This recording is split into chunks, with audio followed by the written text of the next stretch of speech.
The impeachment inquiry against US President Donald Trump has gained momentum this week after the White House voted to open a new phase of public hearings. The probe is investigating if President Donald Trump abused the power of his office and asked the Ukraine government to investigate his political rival. Joining us is New Republic reporter Alex Shepard. Good morning to you, or good evening to you. Now, the impeachment inquiry, as Tim just mentioned, gained that momentum in the House of Representatives. Now it's going to the public hearings in the inquiry. What does this mean, Alex, and who do we expect to testify next week?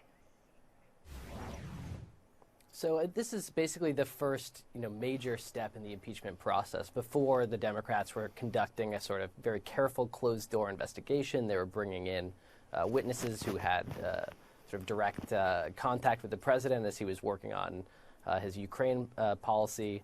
And now what we're going to see slowly is a series of public hearings that probably won't happen for another couple of weeks. Congress is going on recess shortly, but they will continue to do interviews. The big sort of star witness of next week will be John Bolton, the president's sort of hawkish former national security advisor.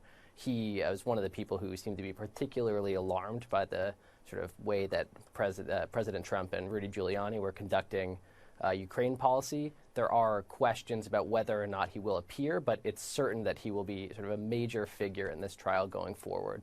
What about yesterday? Donald Trump, the president, he remains defiant. He remains on the front foot. He said, well, why don't we do this? Why don't we go on live TV and I will give you the full phone call and we'll watch it live. You can be the judge. He's basically leaning out to the people of the US. Yeah, I think that is coming from a position of weakness and not strength. One of the things that you've seen over the last week is that the president and his allies, their defenses have really evaporated. They've been talking about process issues for most of the last month, accusing the Democrats of sort of rigging the system, of keeping them out of hearings, which was not true. The Democrats on Thursday, Halloween here, voted to sort of formalize the impeachment process.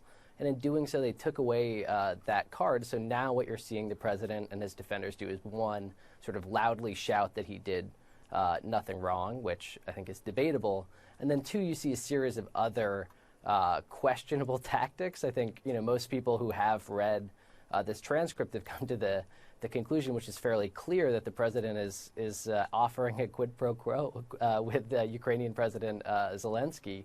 And, some Republican senators this week have even floated the idea of saying, of acknowledging that that's what he did, and basically saying that, yes, he did do a quid pro quo, but it's not worth impeaching or removing him from office for. That's not a good position for President Trump, or, it should be said, House Republicans to be in. And a couple of big statements from President Donald Trump at the rally in Mississippi as well, Alex, including, he said, how do you impeach a president who didn't do anything wrong?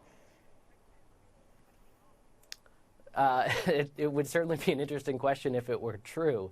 But I think one of the things that it points to is a dilemma that Nancy Pelosi is going to have, which is that this is a president who's done a number of things that are wrong, at least according to a number of people in the House Democratic Party.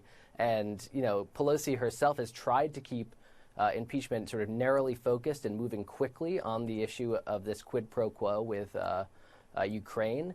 But many people in the House, I think correctly, are looking at this as an opportunity to investigate the president for a number of other issues in which he may or may not have done things wrong, including obstruction of justice in relation to the Mueller investigation, but also issues like profiting from the presidency and other foreign policy issues. A lot of people from outside looking in at this say that this could play to Donald Trump's favour in the end. Many think that he'll be acquitted, and look, if he takes this approach where they're coming at me and plays it on the defensive front, well, then the US people will get behind him even more. It's certainly possible, but I think one useful way to look at this is to think about what happened a week ago. A week ago, ISIS leader Abu Bakr al-Baghdadi was killed. The president treated this as if this was this historic moment. He, in his press conference, was saying again and again that this was better than the death of Osama bin Laden. People forgot in 6 days.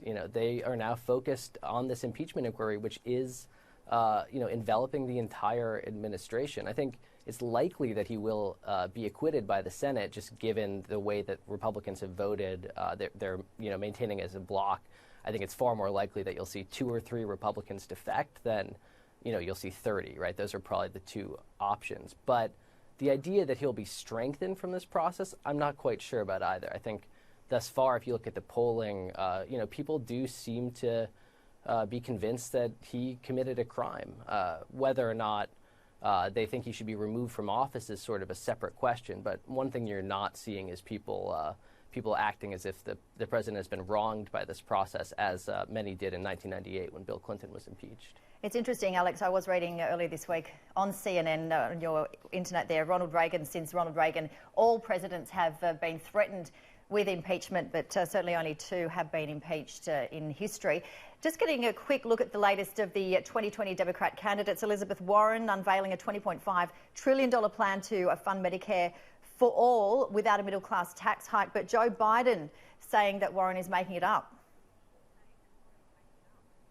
Yeah, I think Warren's plan is a little fuzzy on the math, as she's been accused of being throughout this process. She basically doesn't want any, Bernie Sanders has been very open about how his plan will include tax increases. Warren is basically hand-waving this and saying, oh no, it'll pay for itself without people having to deal with tax increases. People will save money on costs. The math in this plan, I think, doesn't quite work, although if you look at other Republican plans on taxes, for instance, the math is less magical, although it's still something of a fairy tale.